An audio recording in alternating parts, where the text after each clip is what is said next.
Chapter 7. The Blessing Family. Joseph's secret was not suspected by any of the company. Elwood's manner towards him next morning was warmer and kinder than ever.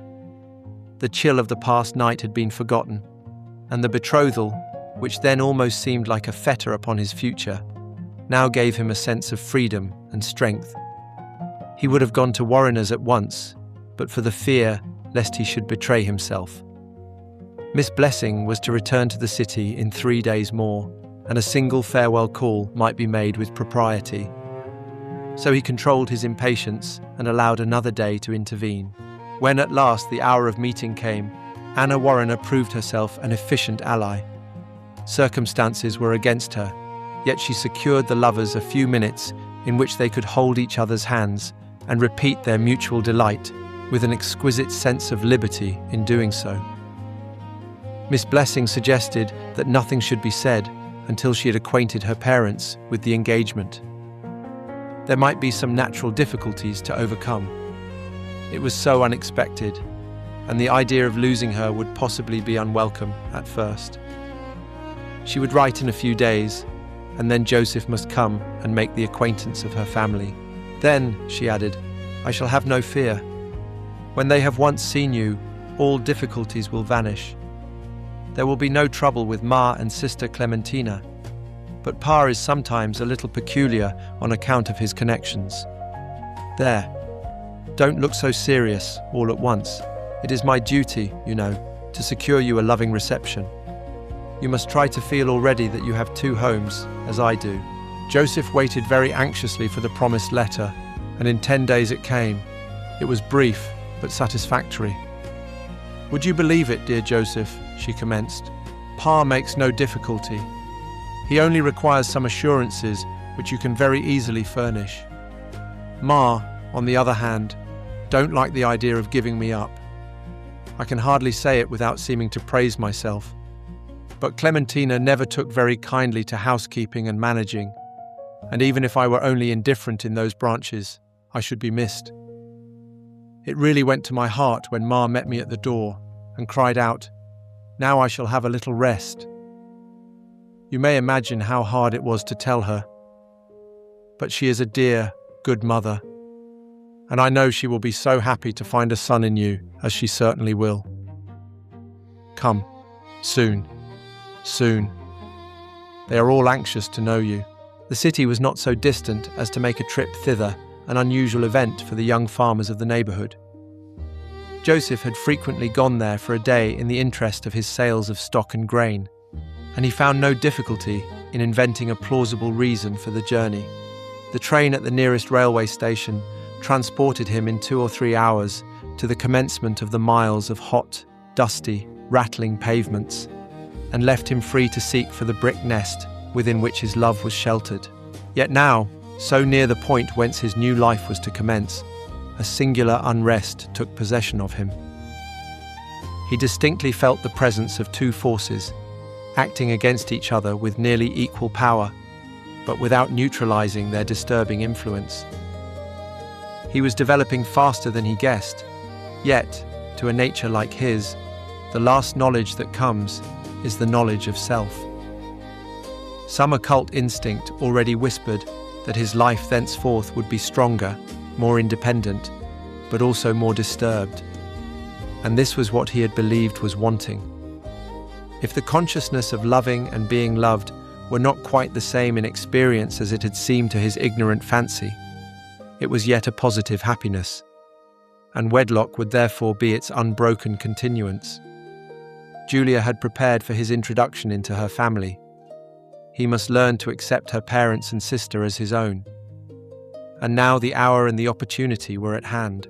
What was it, then, that struck upon his breast almost like a physical pressure and mysteriously resisted his errand? When he reached the cross street, in which many squares to the northward the house was to be found, he halted for some minutes, and then, instead of turning, kept directly onward toward the river. The sight of the water, the gliding sails, the lusty life and labour along the piers suddenly refreshed him. Men were tramping up and down the gangways of the clipper ships. Derricks were slowly swinging over the sides the bales and boxes which had been brought up from the holds. Drays were clattering to and fro. Wherever he turned, he saw a picture of strength, courage, reality, solid work. The men that went and came took life simply as a succession of facts, and if these did not fit smoothly into each other, they either gave themselves no trouble about the rough edges or drove them out of sight with a few sturdy blows. What Lucy Henderson had said about going to school was recalled to Joseph's mind.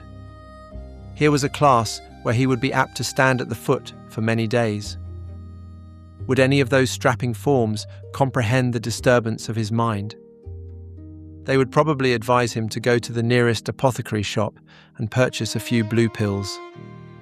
The longer he watched them, the more he felt the contagion of their unimaginative, face-to-face grapple with life. The manly element in him, checked so long, began to push a vigorous shoot towards the light. It is only the old cowardice after all, he thought. I am still shrinking from the encounter with new faces. A lover, soon to be a husband, and still so much of a green youth. It will never do.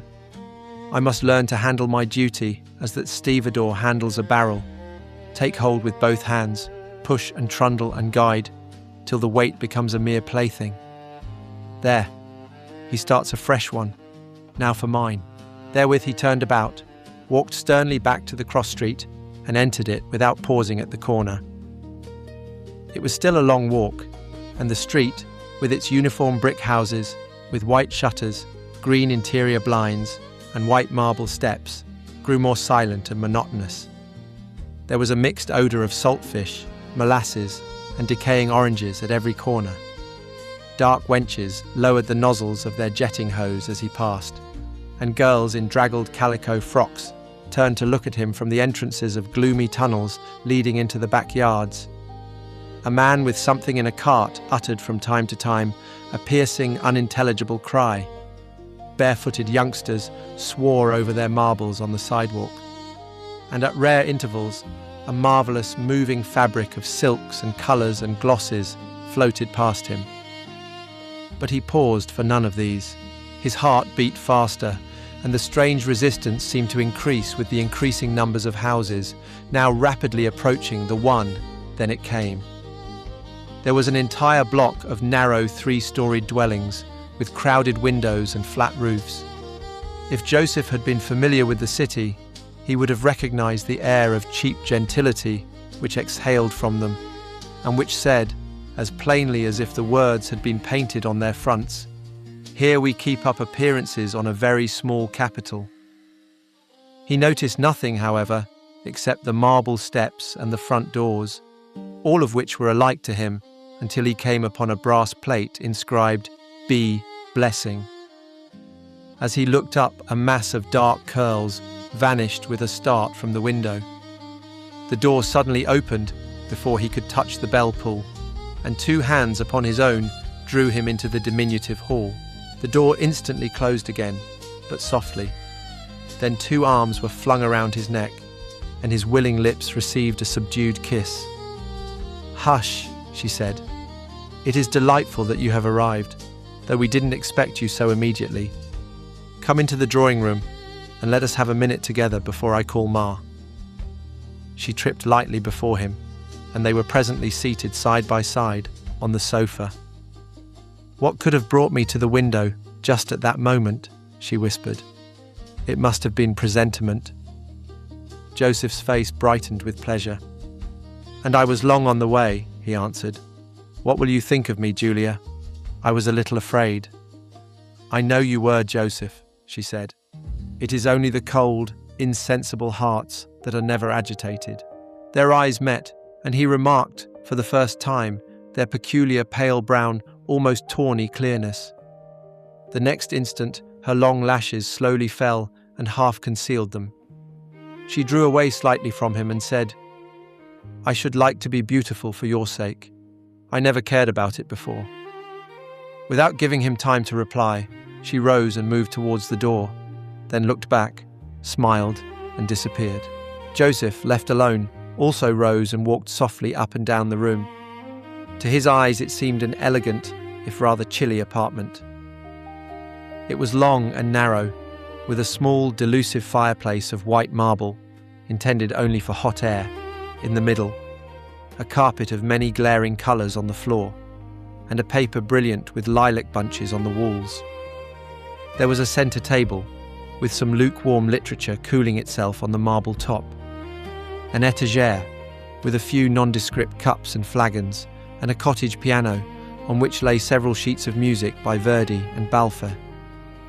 The furniture, not very abundant, was swathed in a nankeen summer dress. There were 2 pictures on the walls, portraits of a gentleman and lady, and when once Joseph had caught the fixed stare of their lustreless eyes, he found it difficult to turn away. The imperfect light which came through the bowed window shutters revealed a florid, puffy-faced young man, whose head was held up by a high black satin stock. He was leaning against a fluted pillar, apparently constructed of putty, behind which fell a superb crimson curtain, lifted up at one corner to disclose a patch of stormy sky. The long locks, tucked in at the temples, the carefully delineated whiskers, and the huge signet ring on the second finger of the one exposed hand indicated that a certain position in society was either possessed or claimed of right by the painted person. Joseph could hardly doubt that this was a representation of B. Blessing as he appeared 20 or 30 years before. He turned to the other picture.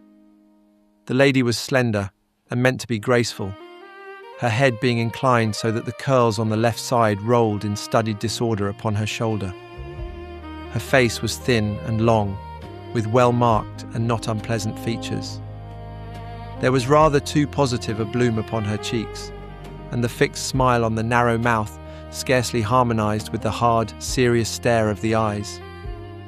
She was royally attired in purple, and her bare white arm, much more plumply rounded than her face would have given reason to suspect, hung with a listless grace over the end of a sofa.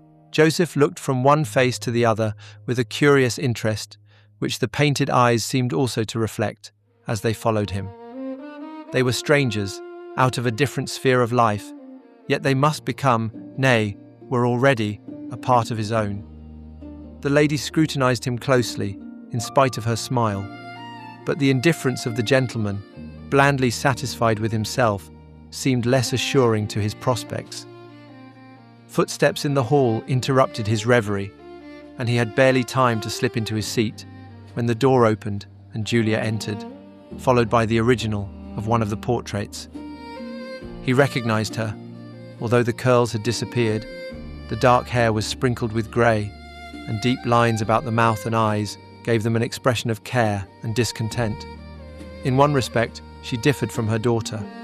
Her eyes were grey. She bent her head with a stately air as Joseph rose, walked past Julia, and extended her hand with the words, "Mr. Aston, I am glad to see you. Pray be seated." When all had taken seats, she resumed, "Excuse me if I begin by asking a question. You must consider that I have only known you through Julia, and her description could not, under the circumstances, be very clear. What is your age?" "I shall be 23 next birthday," Joseph replied. "Indeed, I am happy to hear it. You do not look more than 19. I have reason to dread very youthful attachments, and am therefore reassured to know that you are fully a man and competent to test your feelings. I trust that you have so tested them. Again I say, excuse me if the question seems to imply a want of confidence. A mother's anxiety, you know." Julia clasped her hands and bent down her head. "I am quite sure of myself," Joseph said, "and would try to make you as sure if I knew how to do it. If you were one of us, of the city, I should be able to judge more promptly. It is many years since I have been outside of our own select circle, and I am therefore not so competent as once to judge of men in general. While I will never, without the most sufficient reason, influence my daughters in their choice, it is my duty to tell you that Julia is exceedingly susceptible on the side of her affections. A wound there would be incurable to her. We are alike in that. I know her nature through my own." Julia hid her face upon her mother's shoulder. Joseph was moved and vainly racked his brain for some form of assurance which might remove the maternal anxiety. "There," said Mrs. Blessing. "We will say no more about it now. Go and bring your sister. There are some other points, Mr. Aston," she continued, "which have no doubt already occurred to your mind. Mr. Blessing will consult with you in relation to them. I make it a rule never to trespass upon his field of duty. As you were not positively expected today, he went to the custom house as usual, but it will soon be time for him to return. Official labours, you understand, cannot be postponed. If you have ever served in a government capacity, you will appreciate his position. I have sometimes wished that we had not become identified with political life, but on the other hand, there are compensations." Joseph, impressed more by Mrs. Blessing's important manner than the words she uttered, could only say, "I beg that my visit may not interfere in any way with Mr. Blessing's duties." "Unfortunately," she replied, "they cannot be postponed. His advice is more required by the collector than his special official services. But, as I said, he will confer with you in regard to the future of our little girl. I call her so, Mr. Aston, because she is the youngest, and I can hardly yet realize that she is old enough to leave me. Yes, the youngest and the first to go. Had it been Clementina, I should have been better prepared for the change. But a mother should always be ready to sacrifice herself where the happiness of a child is at stake." Mrs. Blessing gently pressed a small handkerchief to the corner of each eye, then heaved a sigh and resumed her usual calm dignity of manner. The door opened and Julia re-entered, followed by her sister. "This is Miss Blessing," said the mother. The young lady bowed very formally, and therewith would have finished her greeting, but Joseph had already risen and extended his hand. She thereupon gave him the tips of 4 limp fingers, which he attempted to grasp and then let go. Clementina was nearly a head taller than her sister and amply proportioned. She had a small, petulant mouth, small grey eyes, a low, narrow forehead, and light brown hair. Her eyelids and cheeks had the same puffy character as her father's in his portrait on the wall. Yet there was a bloom and brilliancy about her complexion which suggested beauty. A faint expression of curiosity passed over her face on meeting Joseph, but she uttered no word of welcome. He looked at Julia, whose manner was suddenly subdued, and was quick enough to perceive a rivalry between the sisters. The stolidity of Clementina's countenance indicated that indifference which is more offensive than enmity. He disliked her from the first moment. Julia kept modestly silent, and the conversation, in spite of her mother's capacity to carry it on, did not flourish. Clementina spoke only in monosyllables, which she let fall from time to time with a silver sweetness which startled Joseph. It seemed so at variance with her face and manner. He felt very much relieved when, after more than one significant glance had been exchanged with her mother, the two arose and left the room. At the door, Mrs. Blessing said, "Of course you will stay and take a family tea with us, Mr. Aston. I will order it to be earlier served, as you are probably not accustomed to our city hours." Julia looked up brightly after the door had closed and exclaimed, "Now, when Ma says that, you may be satisfied. Her housekeeping is like the laws of the Medes and Persians. She probably seemed rather formal to you, and it is true that a certain amount of form has become natural to her, but it always gives way when she is strongly moved. Pa is to come yet, but I am sure you will get on very well with him. Men always grow acquainted in a little while. I'm afraid that Clementina did not impress you very, very genially. She is, I may confess it to you, a little peculiar." "She is very quiet," said Joseph, "and very unlike you. Everyone notices that. And we seem to be unlike in character, as much so as if there were no relationship between us. But I must say for Clementina that she is above personal likings and dislikings. She looks at people abstractly.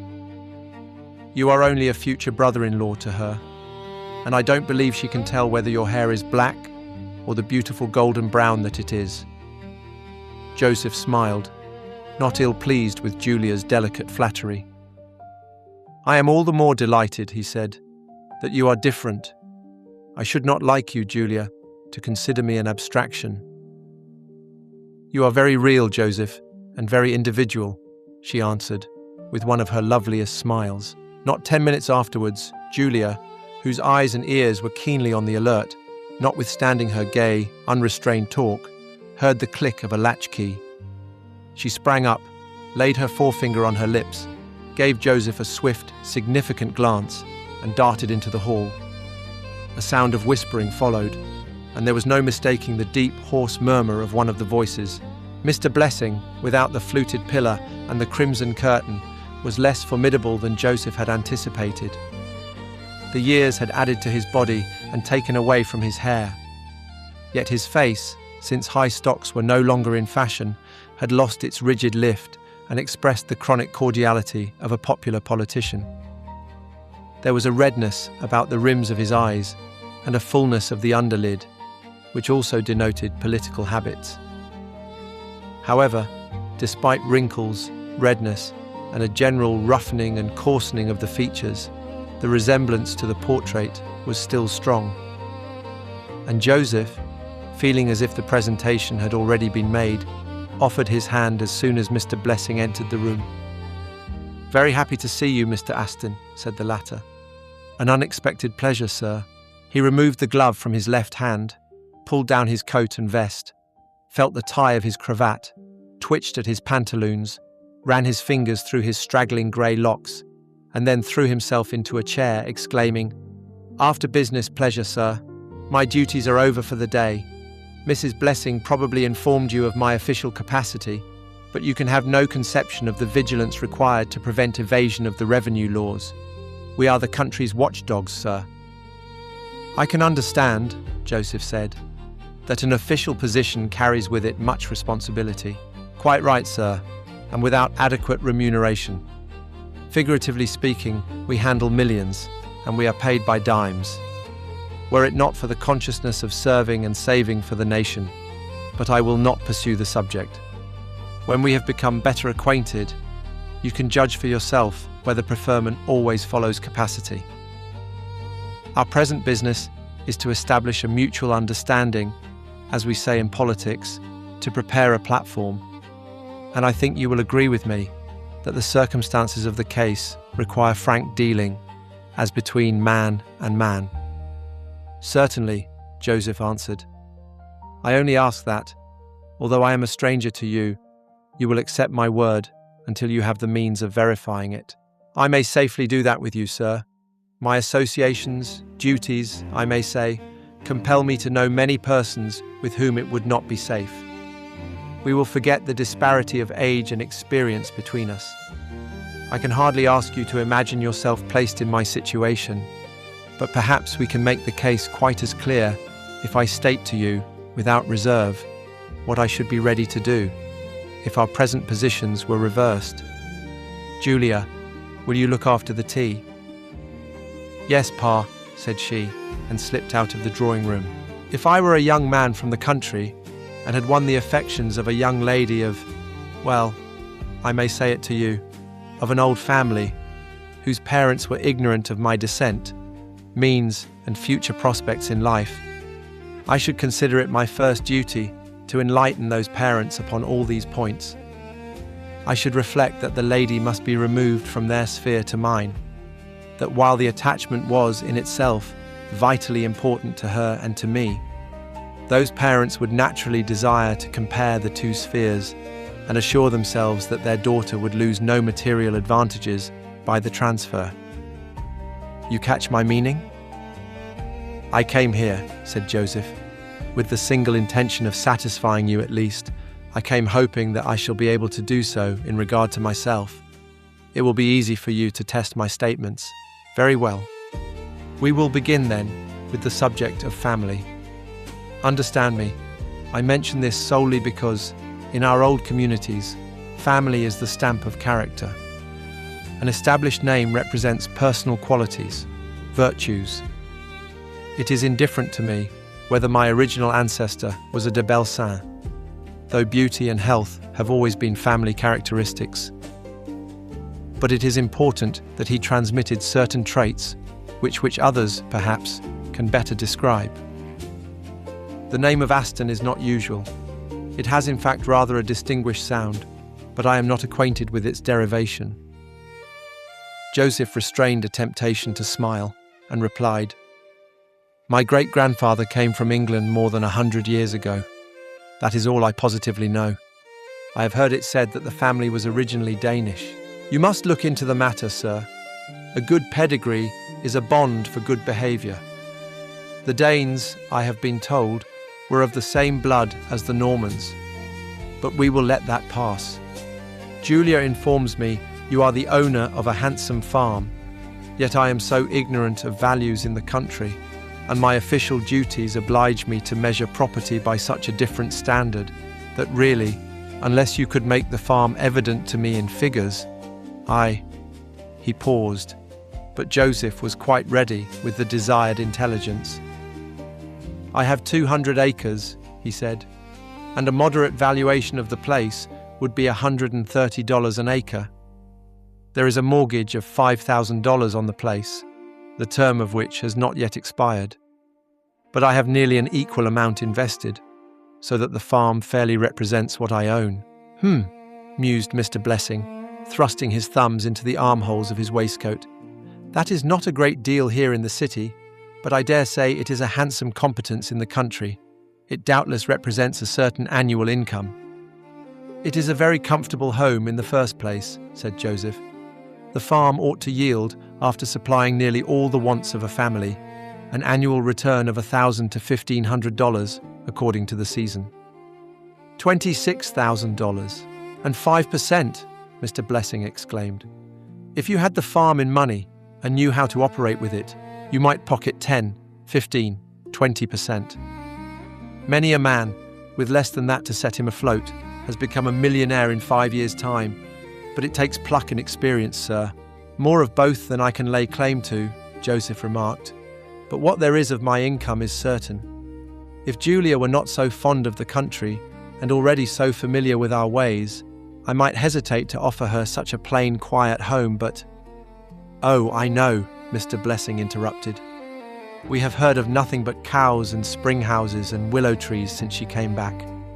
I hope for your sake it may last, for I see that you are determined to suit each other. I have no inclination to act the obdurate parent. You have met me like a man, sir. Here's my hand. I feel sure that as my son-in-law, you will keep up the reputation of the family,